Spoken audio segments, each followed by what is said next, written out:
Hello, ladies and gentlemen, and welcome to a very special episode of the Stardom Cast. As always, I'm your host, Rob Gooden. I'm joined as ever by my good friend, Matt Turner. And we are joined by a incredibly special guest, the 2022 Legacy Award Ring of Honor Hall of Famer, Cary Silkin. Cary, thank you so much for agreeing to talk to us today. We are so excited to have you here. Thank you for having me on. Not a problem at all. Now, I do understand that you are struggling with your voice, so hopefully throughout the podcast we can get you warmed up a little bit. That's all right. Too many cigars over the years, which I still smoke. But, if it's okay with you, Mr. Rob Goodwin, I'd like to start off with a story about how I got to know Cary pretty well. That's okay with you, sir? Absolutely. I'm excited to hear this. So for those who don't know, I graduated for the Ring of Honor dojo. Mm-hmm. Now, back when I trained at the Ring of Honor dojo, some 18, 19 years ago, the dojo was in Bristol, Pennsylvania, which is right outside Philly. So the one day we're at training and Cary comes up to me and he's like, where are you located at? I said, oh, I'm outside of Scranton. And he's like, well, I'm not going to say where Cary's from. So he told me where he was. And he needed a ride home. And I forget what happened. Either the battery of it. My keys. He lost his keys, right? They were well, I did lose them. They were found eventually, but I needed a ride home, and Matt was in the general direction. So I had no idea. I said where this town was. No idea where it was. Now I live like 10, 12 minutes away from Cary. Like I'm like 2 towns over. 2, 3 towns. Pennsylvania. Yeah, based that area. So gave him a ride home. You know, he took me out for dinner. It was a great conversation. Got to know about him, and basically he was kind of married to Madison Square Garden. I asked him a whole bunch of questions with Bruno Sammartino and superstar Billy Graham, and that all questions we'll get into it in a few moments. So fast forward about 15, 16 years later. My wife, for my birthday, took me to an NXT house show or special live event or whatever they're called at the casino in Bethlehem. I think it's called Wind Creek now. It seems like they changed the name. It used to be the Sands. The Sands. It seems like they change the name once or twice a year. It's tough to keep up with. So we're at the show, and I noticed the Undisputed Era guys, who were bad guys, heels. So Roderick Strong, Kyle O'Reilly, Bobby Fish, Adam Cole. They're coming out and they're getting their heel heat, but however, they're going up to somebody in the front row and keep giving this one guy like a handshake and a hug. And I'm like, it's kind of odd. They're coming out doing like the heel entrance. And I look over and I go, oh my God, that's Cary Silkin. And I haven't seen Cary in years. So I go to my wife, there's intermission. I go to my wife. I said, that's Cary. I said, he used to run Ring of Honor, the nicest guys before me and my wife met. So I'm going to go and say hello. She goes, there's no way he's going to remember you. I said, I know, probably not, but I just wanted to just say hello. So again, this is 15, 16 years later, give or take. I walk over to him. I shake his hand. And I go, hey, Cary, you probably don't remember me. And he stops me and goes, you gave me a ride home once, didn't you? Everything that this man has done for pro wrestling and Ring of Honor and whatnot, he remembered that little old Matt Turner from Old Forge, Pennsylvania, right outside Scranton, gave him a ride home. I thought that was great. I had the biggest smile on my face. Or I would have still been stuck in Bristol trying to get home. But we got you home. And then when I eventually met my wife, moved up this way, but the job that I have, I do traveling sales. I wind up having the town. I was like, oh, I said, that's where Cary lives. I said, how about that? I'm literally 10, 12 minutes away from Cary. So after all that, we're like pretty much almost like neighbors now. So I just thought that was really, really funny. But Matt, you'll have to come over here sometime. If you look over my shoulder, I have a really good wrestling poster collection. You gave me a tour.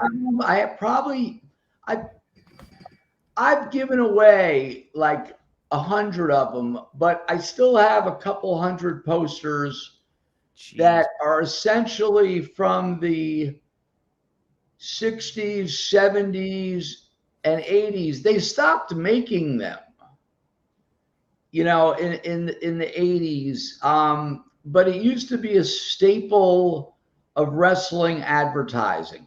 They'd be in the the barber shop window, the candy store window of the town, and even in New York City. And I have, they're very rare, but it's like I have a couple of garden posters, in collecting, how they're like with all this grading bullshit, with this PSA, a population of 2, right? Well, some of these posters, it's probably a population of 1. Forget the condition, because how many did they make to start with, right? Let's say a garden poster. How many did they make? Well, let's say 1,000. And that's a lot. And how many were saved? But anyway, you'll have to come over and check out. And then eventually, with Ring of Honor, I brought the cardboard poster back. And I remember those in the office. Yeah. Yeah. And so anyway. So you can see a few in the background. Now, yeah, when I was there, Cary gave me a tour. Do you still have the pinball room, Cary? You had a whole bunch of old classic pinball machines. Here. I forgot. Of course you were here. You dropped me off. Yes, I still have the pinball machines. And it's a shame because I have like 12 machines. They don't work properly. They don't get used. I don't know.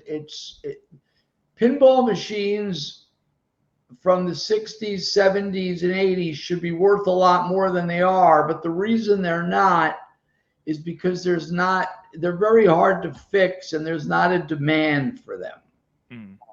Sort of like my wrestling posters. Like, but anyway, I'll shut up. No, honestly, please carry on. If this entire podcast is just you explaining just your collections and all these things, I'm a happy man, honestly. Rob, it's amazing. And again, this was, my daughter was a year or 2 old, and she's going to be 19 in October. So This is, time flies. She just graduated high school. We just had her graduation party this past weekend.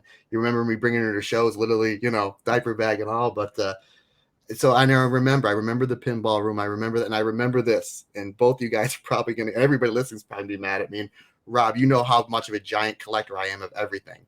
So when I left, Cary gave me a mint magazine. I know it was a wrestling magazine, obviously. I forget the name of the publication, but I remember it had Luthez and Vern Gagne on the cover and a hammerlock, top wrist lock.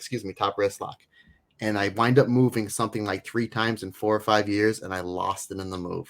I'm sorry, boss. I'm sorry. Why would you admit it on the podcast? I'm an honest man. That's worse than your mother throwing it away. Now, Cary, Rob, and I were on one of our Patreon episodes. We got on the topic of WrestleMania 1 for some reason, and then I just let's just cut it off. Let's just ask Cary. Now, Cary, I will push that everybody needs to listen to your podcast with Ian Riccaboni, Last Stop at Penn Station. Last Stop Penn Station.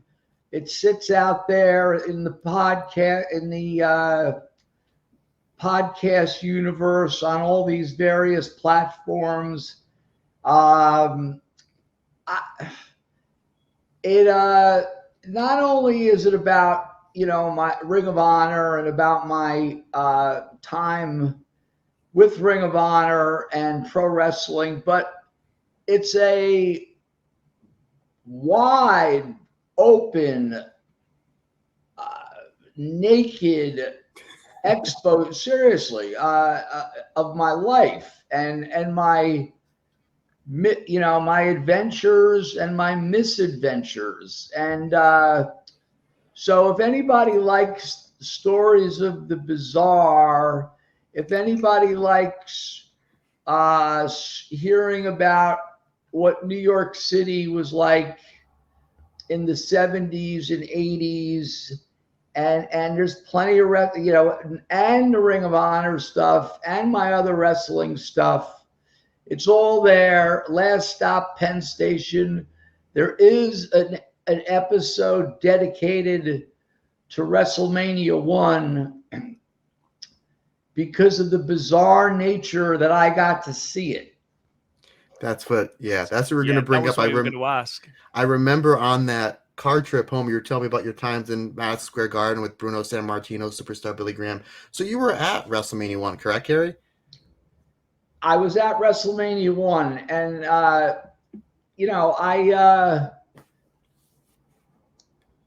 between the time I graduated high school and until the early 90s, I was like Bob Hope's little brother, no hope. I was, I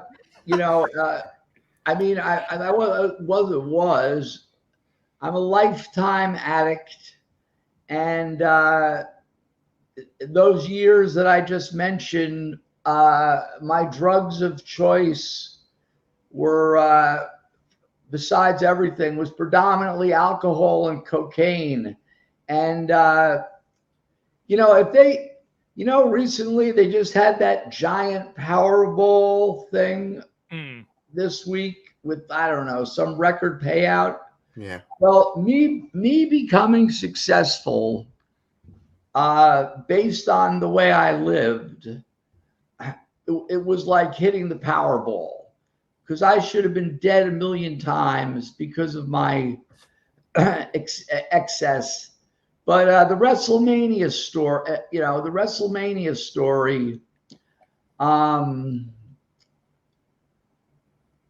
that was a daytime show. That was at 2 p.m. Did you know that? I didn't know that. Yeah, and I'm a huge WrestleMania historian. No, I didn't know that. Look it up.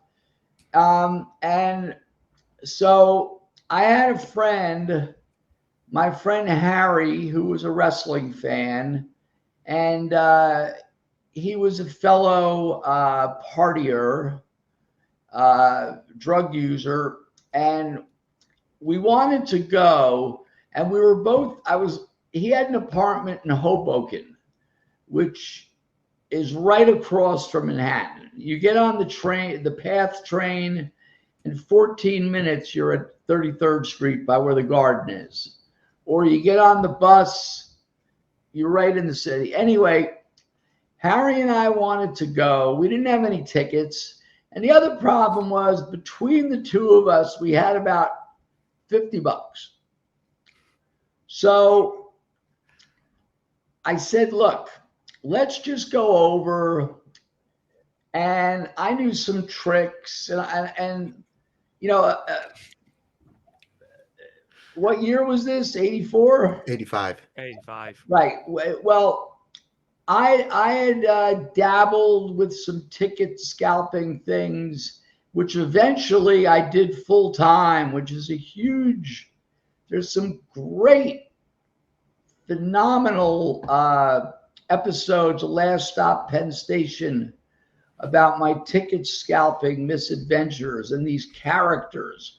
People used to say to me, aren't you worried about getting, in trouble, getting, busted? I said, no. I'm worried about the other guys that are doing it. It was a treacherous crew. But anyway, I wasn't in the ticket game full time, but I knew a few tricks. So our plan was we'll go in, and if we can't get in, we'll try. I don't know what we were going to do, because they had it on closed circuit. This would be before the time of pay-per-view and before the time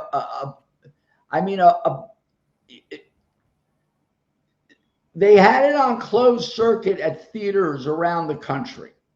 So if you were in Davenport, Iowa, at the local theater, they would have, the pay-per-view there. Same with boxing. Anyway, we go into the city and we get off the train. And as we walk down 32nd Street to the front of the Garden, the main entrance, I didn't see any of the scalpers around. I'm like, what's going on? Well, that's because no one had any tickets, and the ones that had them sold them. And there was a guy, a regular person. You ever hear the expression, a guy, he's so lame he can't get laid with the can't get laid with $100 bill sticking out of his pocket in a whorehouse. Now it might be 400, but anyway. Inflation. There's a guy on the corner of 7th and 33rd waving $100 bill. Now, tickets at the time were like 10 and 15. There were nothing. That's crazy. And no one had tickets. So we're walking around the block, and I'm hoping to catch someone that might, you've been to events where you see the scalpers going, who's selling tickets? Who's selling tickets? Well, the idea is, a guy gets 4 tickets for an Eagles game from his company, and he's only bringing a friend, and he's got 2 extra. So I'm doing the who's selling tickets routine, and a guy gets out of a cab and he goes, yeah, I have one. I go, how much? He says, he goes, oh, it's $15. I go, all right, here, good. So we had 1 ticket, and we considered what we were walking, and it's like 1:45, 1:50. There's no ticket, and once again, we didn't have money, but even at a price, there just were no tickets. But I knew this back then. There was a deal called spinning the gate. And would you like to guess what that means? You've told me, but that's all. I won't spoil it. You've told me what it meant. Rob? I'm intrigued. I can't. Go on. What is it? Just like at whether it was at the Garden or if it was at the big arena in London in the 80s, or even at Royal Albert Hall, the ushers, the guys that ripped the tickets, these were, they would take money. Right. So we had the 1 ticket, and we waited till like 1:55, so most people were in. And have your tickets out. So I had a $20, my one and only $20 bill, and the oldest, crustiest guy in like a line of like the 6th turnstile goes, right this way, young man. And I gave him the 20, palmed it, and he's like, have a good time, So Harry was in with the ticket. I was in. I sat in the aisle by where Harry's seat was. They didn't give a shit. And that's how I got into WrestleMania 1. And you fast forward about 29 years later, Cary, and your baby that you've helped build up and kept afloat for so long, Ring of Honor, is in that building selling it out. What a surreal experience that has to be for you, considering the fact that you're trying to get in that building for WrestleMania 1. No other company. Not only trying to get in the building for that, this is also the same building I saw Pedro Morales against Freddie Blassie, my first Madison Square Garden match that I begged my dad to take me to. It's the same building I saw Led Zeppelin. And we're talking the 70s. Led Zeppelin, Jethro Tull, Rolling Stones, Paul McCartney, Wings Over America, The Who, The Dead, everyone. We used to go to shows. We didn't care if it was Black Sabbath or Billy Joel. We just used to like to go to shows. So, and then there was between like 86 and 91, I was on the street hustling tickets. So then I cleaned up my act, and forward to 2019, I get to walk out and be at ringside and be, and hand the belt to Matt Taven. And so once again, the odds of this all happening is like a Powerball win. So I'm very lucky man. But it can happen, folks. We say all the time on this podcast that if you just work your ass off, believe in yourself, don't take no for an answer, it's amazing what you can do. It really is. Yes. And you need a little luck, and you don't want to OD on drugs. And a kick in the Absolutely ass. not. So. Yeah. Now I'm going to tag Rob in here because I know there is once I told him that we had Cary on for the show, I know there's one question that he wants to definitely ask you. So Rob, as you know, I'm primary tag team wrestler. There's the tag, brother. Go right ahead. This one's all yours. So obviously there's loads of little bits about Ring of Honor I say little bits. There's loads of big things about Ring of Honor I want to talk about with you, Cary. But the biggest thing, one of my favorite matches of all time, and I imagine I'm not alone in that, is Kenta Kobashi versus Samoa Joe, 2005. Mine too. Honestly, it's a match that there are some matches that you just can go back to, and it's like a comfort thing, and that's the match for me, Samoa Joe and Kenta Kobashi. And I know that people have asked questions about it in the comments, so I've sort of rolled them all into one. But one of the biggest questions, and it's a story I think Samoa Joe told, was basically Kenta Kobashi. How was Kenta Kobashi feel? Because was he not aware of how over he was going to be when he walked into the building? I mean, I had little to no interaction with him. As a matter of fact, the night before the show, the aforementioned Paul McCartney was at the Garden. and Matt, remember Ken, the translator from Noah? Yeah. There was a Ken and I think a Rue. Yeah. And Rue, yeah. So I had extra tickets. We invited him. Well, apparently Kobashi wasn't a Beatles fan, but and the night of that match, he didn't show up to the building till like 35, 40 minutes before the match. So I don't think he and Joe they might have talked a little during the day, but they might not have either. So I remember Joe behind the curtain.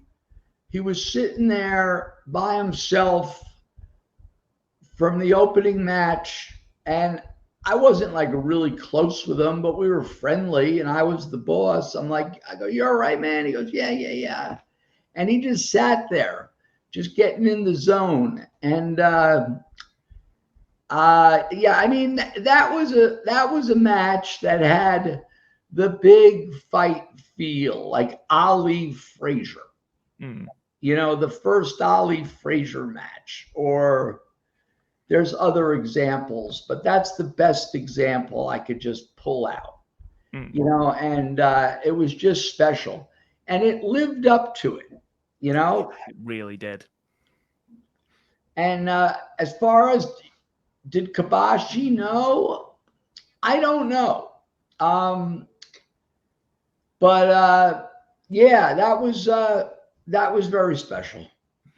It was, and you mentioned, the word special, and honestly, the word dream match is thrown about far, far too much nowadays, and that really is a dream match. It felt like it at the time because, good God, was that crowd hot. That crowd was insane. And there's that moment where Kobashi walks through the curtain, and you just see it hit him just how much like this crowd are into him and the idea of seeing Samoa Joe, who's 2005 is up there with anyone's single year in wrestling. Like, he was damn near untouchable in the US in 2005. And then you've got Kobashi, who is, again, in Japan, having one of the greatest years of an already outstanding career. So the fact that that was a match we get to see, and, absolutely incredible. How did that all sort of come together, this dream match? We were approached by Pro Wrestling Noah, and they wanted to have a U.S. presence. Matt probably knows this kind of stuff better than me as far as the order of the way things happened, because I don't think we were dealing with Pro Wrestling Noah much before that match. It was after that. Am I wrong, Matt? I think so. I think I remember when the trainees first came in, one of the first shows was the Final Battle 03 with All Japan. And I think because it got such a good reception that Noah, who at the early 2000s was really the front runner in the Japanese wrestling, really wasn't until 2012 till New Japan took over, and then Ring of Honor had that working deal with them as well. Boy, you guys worked with everybody, didn't we? But I think that they wanted to get like a little bit more of a U.S. presence, and because how big Kobashi got, and then it was Kenta and Marufuji. They came up for quite a bit, and they don't forget Morishima. Yeah, and who winds up becoming the champion. Yeah, that was another one I was going to ask, because the sequence of matches he had with Danielson, again, are some of my favorite matches of all. That Manhattan Mayhem one, incredible. And I feel like because of his early-ish retirement, Morishima's sort of overlooked a little bit in the grand scheme of things, which is a shame. In the business? No, he retired. I think he retired from a neck injury.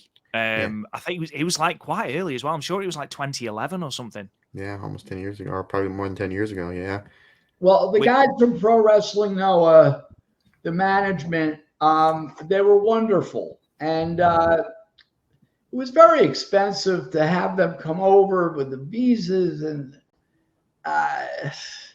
but it gave Ring of Honor more of an international presence, and they were, even though we worked with Dragon Gate was a bunch of scumbags compared to Pro Wrestling Noah.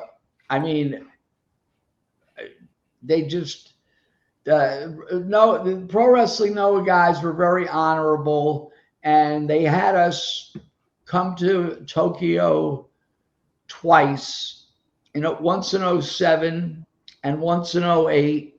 I mean, we can't go to Japan and sell tickets. They had to do everything for us. And so, yeah, it was a very good experience working with them. And eventually, it was by 2009-ish. Look, Ring of Honor should have folded back when Matt was in training, because it was a financial disaster. People don't believe it, but I never made a penny. All I did was lose money. Fortunately, I parlayed the street ticket scalping to having a legitimate office, and I was in a ticket broker, and did very well. I didn't have wife and kids, so I was borrowing from Peter, which was the ticket agency, my business, to pay Paul, which was Ring of Honor.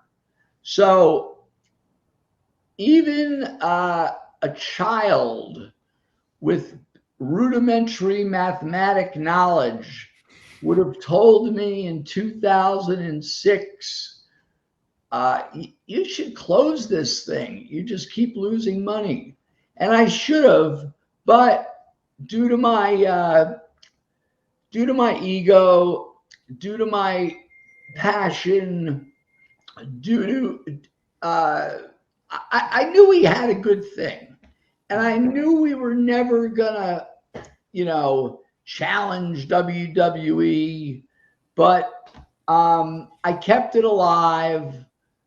It cost me a lot of fucking money, more than anyone would ever believe, but it lasted. At least I was able to sell it to the Sinclair people, who were much maligned, but they too kept it alive, which is a whole nother story. But and now the Tony Khan, the Tony Khan era,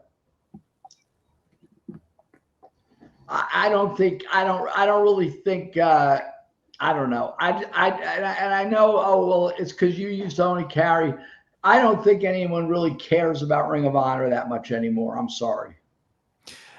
It's funny you should say, not that nobody cares about Ring of Honor, obviously, but it's funny you should bring up Tony Khan. Ring of Honor. Yeah, it's funny you should bring up Tony Khan and the ownership, because one of the questions, and I'm really sorry, I should have these open. I should be far more professional than I actually am, but I'm not. So one of the questions was, it's from Dark Peach on our Discord. What do you think of the new Ring of Honor under Tony Khan? I mean, obviously I don't want to draw you on, if you can't say anything, but what do you think of the way it's being run at the moment? Knowing that this is effectively your baby that you reared, and obviously you said you invested a hell of a lot of time and a hell of a lot of money into. Well, it's nice. It's nice that the name is alive, and I'm happy the guys. A lot of my friends are getting work, but and maybe it's going to find its way to a destination television, a destination cable outlet. But the way it's being run now, where only the subscribers can see it, and I don't think there's that many of them, and I'm sure that there's the Ring of Honor shows that are shown to the Honor Club patrons make their way to YouTube somehow before they get scrubbed. But I don't understand why Tony Khan wouldn't put them on. Whatever. It's very odd the way it's being run now. But look, he's a billionaire, and who am I? But it's definitely like a second fiddle kind of. Yeah, no, I do understand what you mean with that. And I'm not being sour grapes. I mean, being honest. You're always honest, Cary. You're just being honest. Say this. I would think. I don't know. What do you guys think? It's a weird one, because Ring of Honor, I didn't start watching like 04, 05, 06, 07 Ring of Honor until 2012, 2013. And that was when I was like, oh my God, this promotion was insane. And I don't think I've seen a promotion go through such peaks and troughs in terms of like its aesthetic and things like. Obviously you've got, Cary Silkin, then you've got Sinclair, and then you've got Tony Khan. They feel like three almost completely different companies.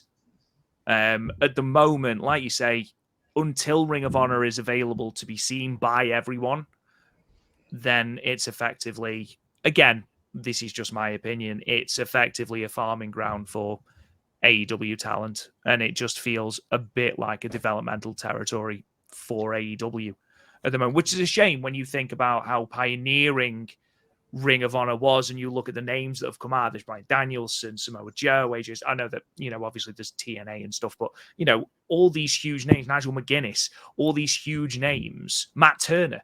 How dare you, sir? How dare you?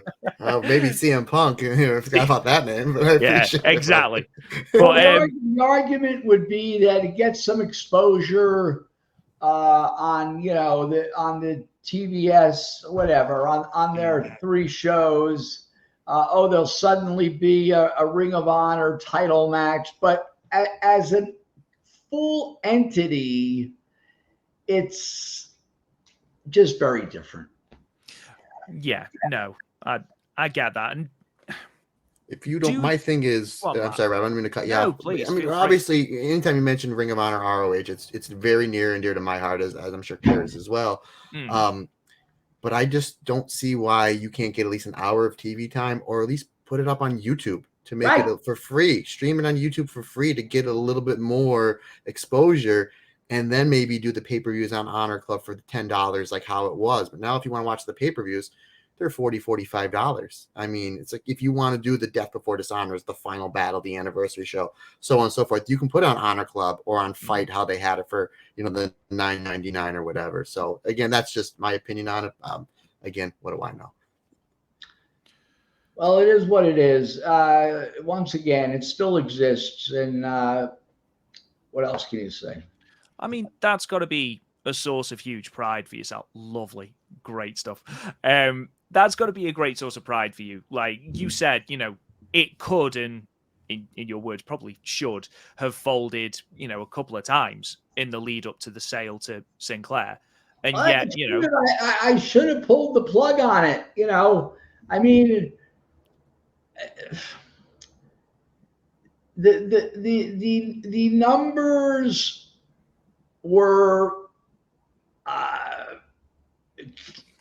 the only good thing about it was financially I could use it for a tax write-off against my ticket business that was doing very well at the time. Genius. But it still didn't balance out. You know, it was rough. But in the end, I survived. The product survived. It gave a lot of notoriety to a lot of wrestlers. If there was no Ring of Honor, would Eddie Edwards or Kyle O'Reilly or Tyler Black made it anyway? Probably, but it was a very good platform. Because everyone was, you know, whether it was WWE or TNA, they were watching, you know, so it was a good platform. And I'm glad I was able to provide that. And, you know, but the 2004 to 11 period was a very special time. You literally read my mind then, Cary, because I was going to say, if you look back on your time in Ring of Honor, you know, from the moment you took it on to, you know, Sinclair Broadcasting and then everything that surrounded COVID that ruined everything. What are sort of your favorite memories, matchups, you know, nights, things that stick out to you as moments that you think, hell yeah, that I did that. Storylines, stuff like that. Absolutely, yeah. There's a tremendously overlooked reason that has nothing to do with any wrestlers or any storylines as to what was one of the main things that made Ring of Honor stand out. And what it was, I'm not going to make you guys guess.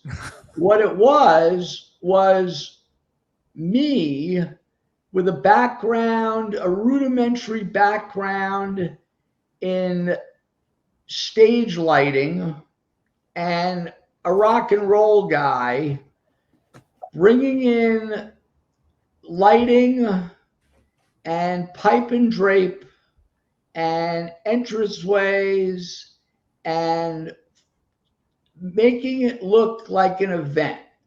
I'll never forget the first time I suggested this, and we were still at the Murphy Rec Center. I don't even know if you were there yet, Matt, but as a fan, yes, it was hot as hell in the summer. Holy jeez. Hot as hell. And Gabe Sapolsky, who is a rock and roll guy, he's like, Cary, we don't need lighting. We're just an indie. That was his exact quote. And I said to Gabe, I go, Gabe, like one of his favorite bands was Rush. He was another of his favorite bands was Slayer. So I said, when you go to see Rush, what happens when the house lights go down? Oh, the people pop. I go, right. And even if you go to a movie when the little movie house lights go down, there's a smattering of applause, right? Yeah. So bringing in, it was very simple in the beginning. 4 lighting towers on the corners, 6 ring lights on each, on a dimmer, and a follow spotlight, and an entrance platform. And my point is, it was rock and roll, and it brought us out of these typical shows with no fucking lighting, no production. And it was, once Gabe saw it, or he was like, he would never say you were right, but it's like, but it was like, it had a beauty. And as 2004, 5, 6, 7 went on, we started using moving lights. Besides the ring lights, there were moving lights on the towers, and there was lighting on the entrances. And so each of the wrestlers would have a programmed entrance with, and lighting for theatrics is very subconscious. If you went and saw Metallica and there was, I don't know, at the last time they do the chorus of Sandman, they saved like 100 yellow lamps that have never been seen till that moment, right? And it's like, that last, and boom. And it's like, if there's 10,000 people there, none of them are saying, ooh, did you see when they used all those yellow and orange lights? It's like subconscious. So that was a huge, I know it. That was a huge part of Ring of Honor's success. That it looked like something, and that I will take credit for. And it came across better on the DVDs too. That came across better on the DVDs. My mistake, well, there was a million mistakes, but one of my mistakes was not getting better cameras. But whatever. But overall, the idea worked. And once you do a show with lighting, you can't not do it. Yeah. So, you can't go back to not having lighting. Right. So whether we would go to Dayton or Detroit or wherever, we had to have, and it was expensive, but it was part of the show.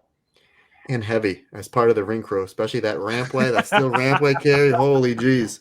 People ever say, I wonder if those kids at Ring of Honor paid their dues between the 1,000 squats CM Punk had us doing and then that giant rampway that went down that way. That was heavy. And don't forget all that pipe, all the curtain we had, the pipe. Yeah, that was mostly Wayne and Mary. We made them do it. That was listen, you couldn't tell if there was, you don't want it. The last thing you want to see is empty seats. Of course. So anyway, that was a contributing factor. As far as great moments, I mean, there's so many, and I'm not really good with remembering specific dates and times. It was great going to Liverpool, going to the UK twice. Japan was fantastic. Getting to do the hammer, we went from the Kibashi match was in the ballroom at the Manhattan. It wasn't even at the Manhattan Center or the Hammerstein. That was in the ballroom of the New Yorker Hotel. And then we advanced to the Manhattan Center, which is where they did the first Monday Night Raw. Yes. Yeah. And then we did the Hammerstein. And then under Sinclair, we did the Garden. So, yeah, it was, and I mean, so many great talents. And I used to like the idea of us paying tribute to legends of the past, bringing in Bobby Heenan, bringing in Harley Race, bringing in, the Midnight Express. We worked with Cornette a lot. And, so many other guys. Bruno.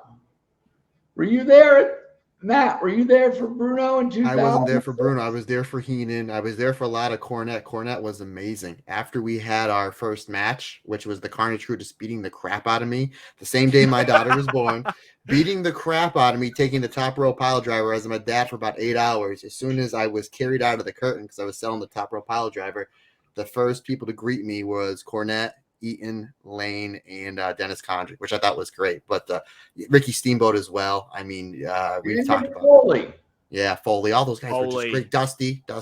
Can't forget Dusty. Dusty. Yeah, another thing, when I suggested bringing Bruno, and that was in New York, Gabe, who's very smart, and Gabe was a very good booker, and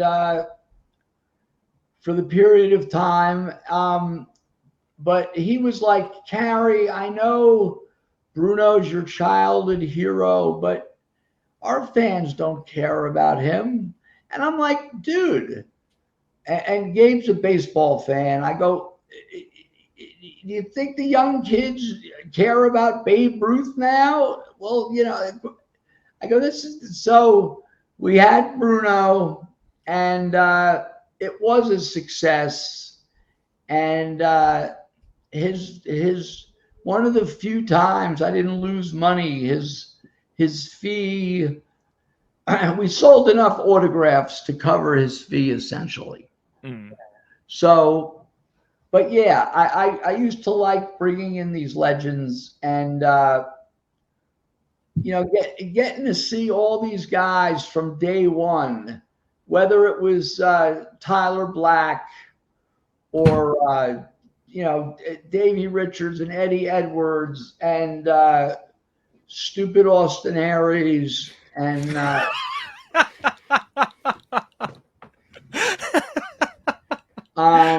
Austin. all these guys, the Nigel, of course, and Roderick Strong and AJ Styles, and moving on to Kyle O'Reilly and Adam Cole and Bobby Fish and so on and so forth. It's very special. I mean, you look back at that roster, like over the years, and you look at it, it's easier to name who hasn't been in Ring of Honor than, I mean, you've named some absolute legends of American wrestling in the making, really. You mentioned Gabe Sapolsky, and that's something I wanted to sort of ask. And Midnight Dreary on our Discord, who apparently is a huge fan of yourself and Ring of Honor, has asked, how did the initial talks with Gabe about buying the company go? And he, quite a controversial statement, he's put, is Gabe the best promotion starter in wrestling history? Well, I mean, it wasn't just him. It was the other, Doug and the other guy. Yeah. And I knew all those guys from ECW because I was an ECW fan. And when ECW went away, I sort of knew that these guys were going to start a promotion, which they did. And I was at the first Ring of Honor show as a fan, and I told them, listen, I would love getting involved, blah, blah, blah. And they didn't need my help for like a year. And then they came to me, for financial, to get involved financially. they were going through the transition from VHS to DVDs, and when the ship went down with that other guy, I never had an intent. My original intent was just to sort of be behind the scenes. I didn't really want to be the owner, but it's funny how things go, and I wound up being the owner. So I did the best I could. And the rest is history, so they say. Midnight Dreary's got another question. I think this is the most important question that we're going to ask the entire podcast. What was your first impression of Matt Turner as a wrestler Whoa. and as a person? So double-edged sword here, Matt. He was a good guy and a good hand. There you go, man. I'll take it. Absolutely. Yes, you will. If he would have buried me, I would have been like, Rob, you can edit that out, right? Absolutely. Just going to be some fuzz across the screen at that point. We've got another question about CM Punk, who obviously huge part of Ring of Honor's history, and obviously back again now in the public eye in AEW. But one of the biggest storylines or one of the ones that I remember going back on it is the Summer of Punk storyline, when obviously we knew he was leaving for WWE. How did that idea for Summer of Punk come about, and what was sort of the backstage? And Matt, obviously, I know you were there at this point.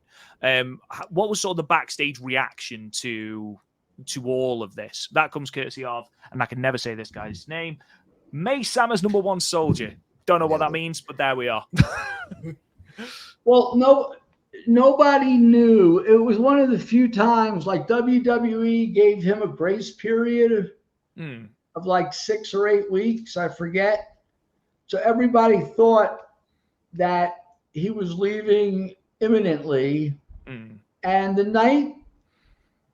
that night in Morristown, New Jersey, where he ran out of the building with the belt. Yeah.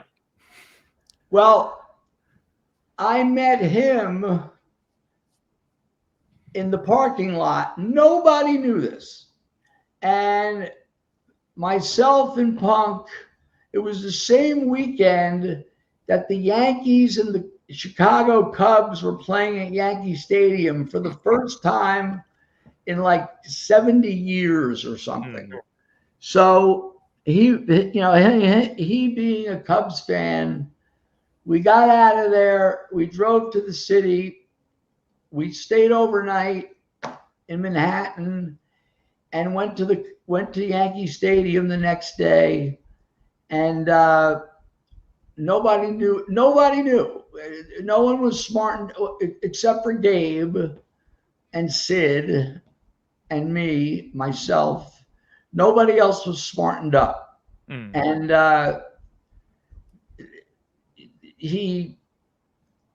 if you're going to ask me he had a few more matches ending with that last match in Chicago, right, Matt? Yeah, with Cabana. Yep.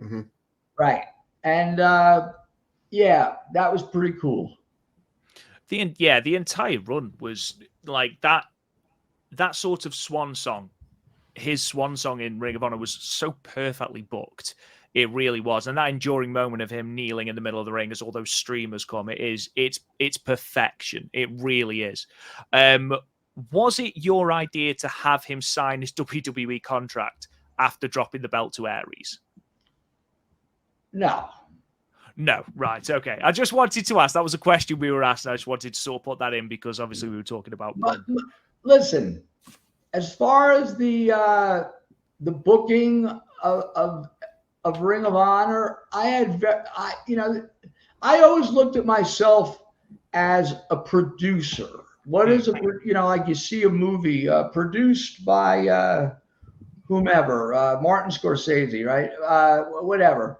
So a producer is in charge of getting the best writers, the best technical people, the best, so on and so forth. So I would let, when Gabe was booking, I would let him do his thing. I mean, I would once in a while say, hey, what about such and such? But primarily I let it go. And then, after Gabe was Adam Pearce, and which led to Delirious. And they pretty much had free reign to do what they want. I'm not going to take credit for things I didn't do. Fair enough. I think, yeah, fair enough. Is there anything you did have a hand in that you sort of think back and go, that was my idea? Obviously I know that you say that you see yourself more as a producer rather than having your finger in the booking pie, so to speak. But is there anything you sort of look back on and go, yeah, that was my idea? Anything big, anything small, anything that you can remember? Like I told the Bruno story, something like that. I also was able to I had a good relationship with Cornette. Like, I'm like one of the only wrestling promoters in history that Cornette doesn't have a beef with. We always got along. Same with Mick Foley. Like when we had Mick Foley, we couldn't afford him, but he liked being there so much that he told me, look, Cary, I'll do like don't tell anybody, but instead of whatever the number was, 5,000 a show, I'll do yours for 1,000 or something like that. I'm like, because he just liked being there, and he didn't need the money. And when he would do autographs at a show, he wanted it to go to charity.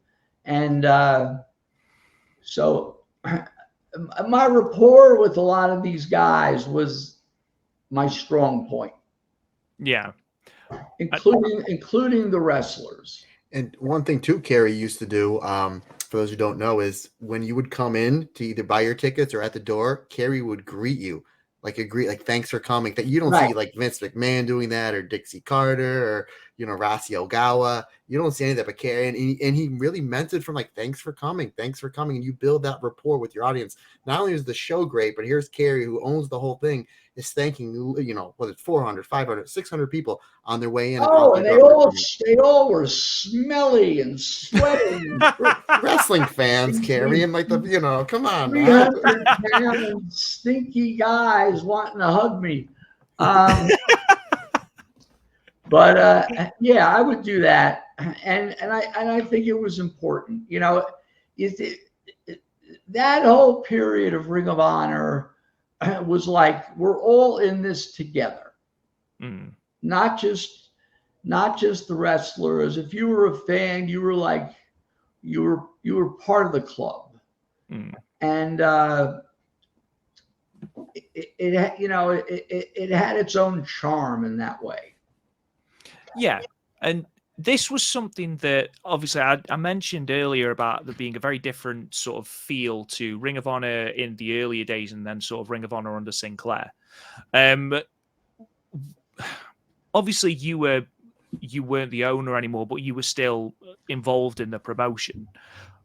How was I hate using this word, but how was the vibe different when Sinclair was sort of the owner of Ring of Honor was it just that there wasn't that sort of family feel, that all in this together feel? Did it feel more corporate, or was it just different in general?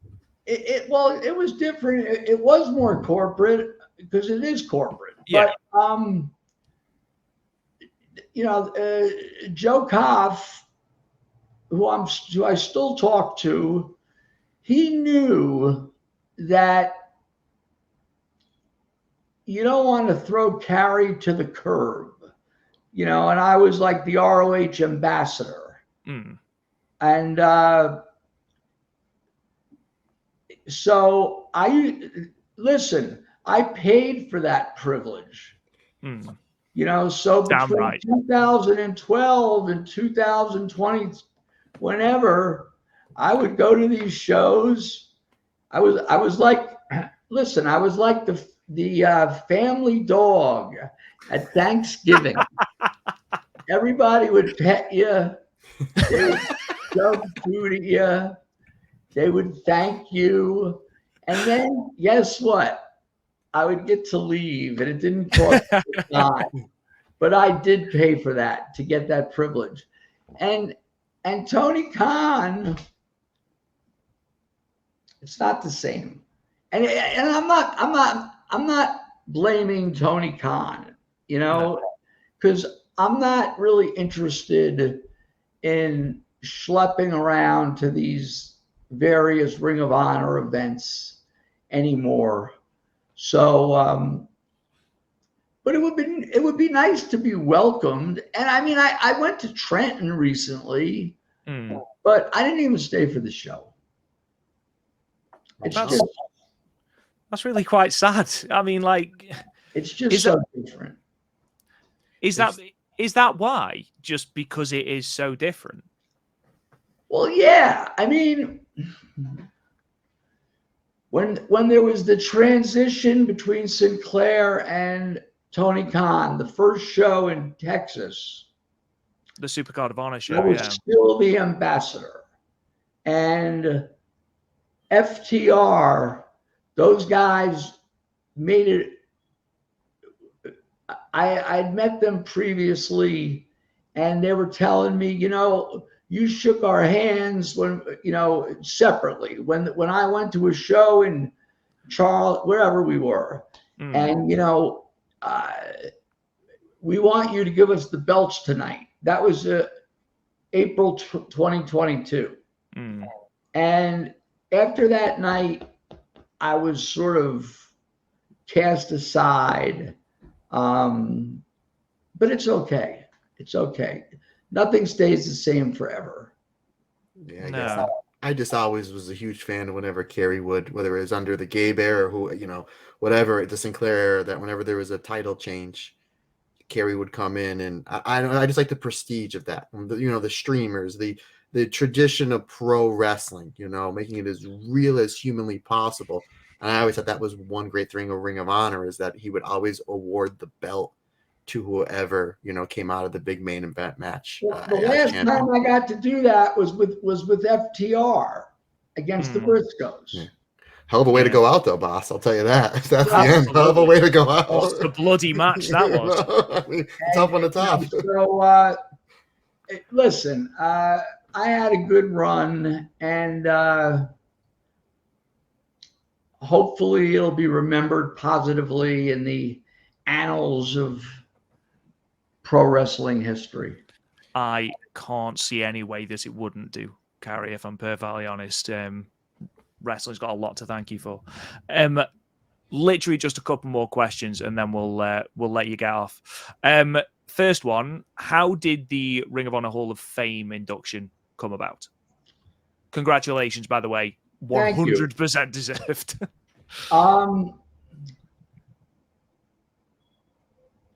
When they were doing the awards for the first, and that's been forgotten about too. Forget me. How come there hasn't been a second class of inductees? Anyway, Delirious asked me, can I come down to Baltimore?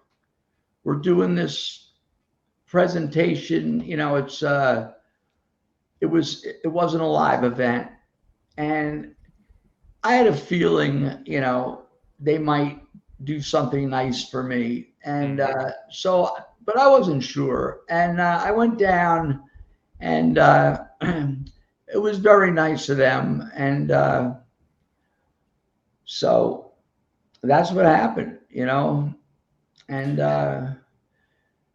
it sits on a mantelpiece back here with the original Ring of Honor belt and the original Ring of Honor pure title, which I still have. That's amazing. That is quite a collection to have on your mantelpiece. Well, now I know when I come over for the visit, Rob, you're going to get pictures of me as a finally Ring of Honor champion, appearance champion. Only took me 20 years. And the original, or not the super original, but the Ring of Honor tag belts, that I had those too. And after the tragedy with Jay, I gave them. Those were given to the family. That's I beautiful don't touch. need those. You know, That really is. Yeah. I think if anyone epitomized the Ring of Honor tag division, Ring of Honor in general, then it's Mark and Jay Briscoe. Yep. Without a shadow of a doubt.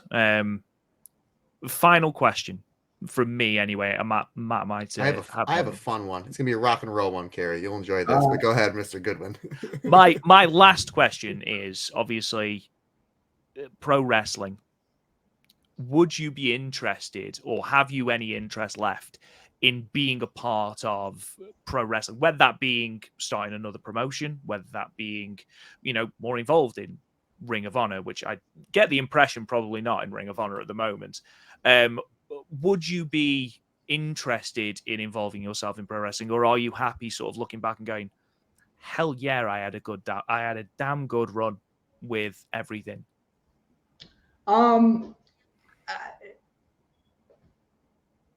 If I was younger and maybe a little healthier, the answer might be different. But at this stage of my life, I'm happy with what I did. I can go to any WWE event. I can go to any AEW/ROH event.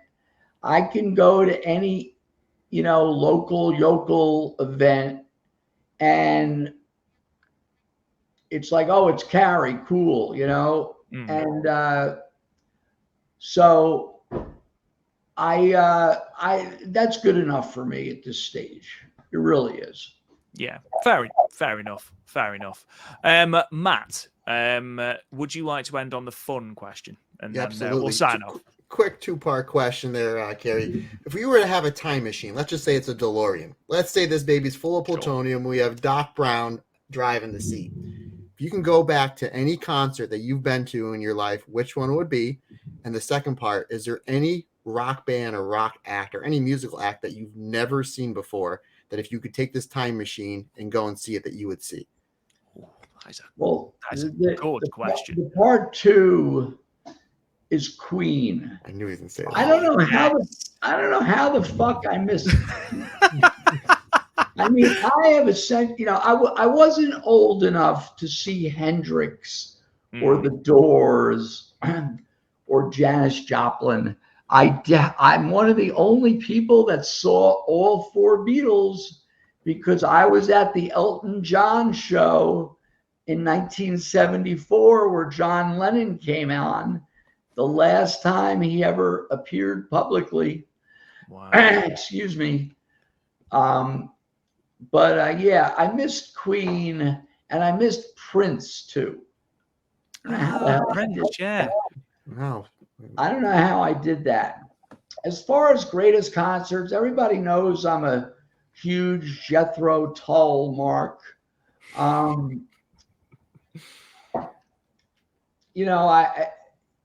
If I take Tull out of the equation, because they would be, like getting to see Tull in 78 or is the number one. But if we take Tull out of the equation, I don't know, man. Like getting to see the original Wings Over America with McCartney's first U.S. tour, getting to see the Who do Quadrophenia, the first time, being at Bowie in 2000, there was a period of time where he retired his greatest hits, but then he said, fuck it. And I saw him, but yeah, I've, once again, Elton John, the night John Lennon came out. Listen, I'd like to be younger. I'd like to be your guys' age, but I saw the best shit. I mean, you've literally, from the start of this podcast to now, like the amount of names from rock history that you have How many named. people do you know that sold cocaine to John Belushi? You one, right? Yeah, up until about 30 seconds ago, Cary, no one. But honestly, that might well be the tagline of this podcast episode. How many people do you know who sold cocaine to John Belushi? That's the go home spot. Yeah, Well, absolutely. The full John Belushi story. It's not like I knew him, but the full John Belushi story can be heard on Last Stop Penn Station, which these talk about human interest stories. There's some really good ones, and Ian Riccaboni was a great co-host, and they're all out there to be consumed. If you have any long car rides or you're bored, put on a few Last Stop Penn Stations. They are. I've heard every episode, and they're fantastic. And Ian's terrific. You guys as a team are absolutely terrific. And it seemed like it would just hit record. He'd have a couple questions, and you would go, Cary. They were fantastic stories. So anything else? I mean, I've got literally thousands of questions, but we'll let you go, Cary. We'll do it another time. How about absolutely. that? Sure. Honestly, I would absolutely love that, and I'm sure our listeners will, because that was possibly one of the most captivating hours of podcasting I've done. Oh, you tell that to everybody. I do, you're right, but it's fine. He podcasts with me, so I mean that's the bottom of the barrel. Exactly. So it's only up from there, Not true. No, but thank you again, Cary, for joining us today and letting us pick your brain. It's been an absolute pleasure. We have really, really enjoyed it. Thank you so much. It's been an honor, right, Rob? It has been an honor. You're right welcome. there. Matt, hopefully I'll see you around somewhere. Absolutely. Yeah, maybe I'll catch you and Ian at an Iron Pig game or something like that. That's our local team. Yeah, but let me know when this comes out. Yeah, absolutely. Do you want to plug anything, Cary, before we let you go? You could find me on X. Or whatever the hell it's called nowadays. Instagram at ROH Cary. There you go. And once again, I was there. There's still hope for a Last Stop Penn Station book. Oh, don't tease us like this, Cary. Well, Cary, if you do come out with that, I know a podcast that you can help promote it on with two very handsome individuals, one from northeastern Pennsylvania and one from England. So yeah, we'd be more than up for that. Well, let's do this again sometime. All right. Absolutely, Cary. Thank you so much. Appreciate it. All right, guys. Thank you. Thanks, Cary. See you later, Cary. Thank you very much. You're welcome. I had fun. Thanks a lot. Absolutely. Good seeing you again. And ladies and gentlemen, thank you so much for listening. I think you'll agree it's been an absolute blast talking to Cary, who honestly has been incredible and has come out with some absolute belting one-liners. And hopefully we will get him on again, because I can't wait to talk to him about so much more. I know. That we can I was asking about Masawa trying to get Kawada in. How I thought that it was, obviously he was very honest about his opinions of the current state of Ring of Honor. I think it's great that the Tony Khan, the Khan family has kept the heartbeat in it and has kept it alive. So that's a huge plus, for me there. But yeah, he's fantastic, and it was really good chatting with him again. And just he's got a memory on that's terrific. And yeah, if you have not done so, please go back into the podcast ether and listen to Last Stop at Penn Station. It's absolutely fantastic. But that was terrific. Loved it. It really is completely worth, there are episodes that go so long, and literally it goes by like that because Cary is a fantastic storyteller and Ian Riccaboni, a fantastic co-host. But yes, thank you so much for joining us, guys. We really do appreciate it. You know where to find us by now. We are literally absolutely everywhere. Podcasting platforms, Apple Podcasts, Spotify, wherever. You can also check out our YouTube channel as well. If you want to find us on social media, you can find us at the Stardom Cast. If you want to talk to me, you can talk to me at Real Rob Goodwin on the Twitter or the X or whatever. And yeah, Matt, sign us off, good sir. Absolutely. Questions, comments, anything I can do for you guys, Matt Turner OF on the Twitter or the X and or the Instagram. If you want to shoot me an email, that's fine as well. The StardomCast22@gmail.com is the best way to get a hold of me via email. Once again, folks, thank you all so much for listening and watching this podcast. If you have not done so, please go over to our YouTube channel, hit that subscribe button as we're trying to get the subscriptions up on anything that you can do. Greatly helps us out. Like I said, anything that myself or Mr. Real Rob Goodwin can do for you, just let us know, because we're all in this together, folks. Like I always say, it's just not my podcast. It's our podcast, because we're all together and everybody's different. Everybody's special.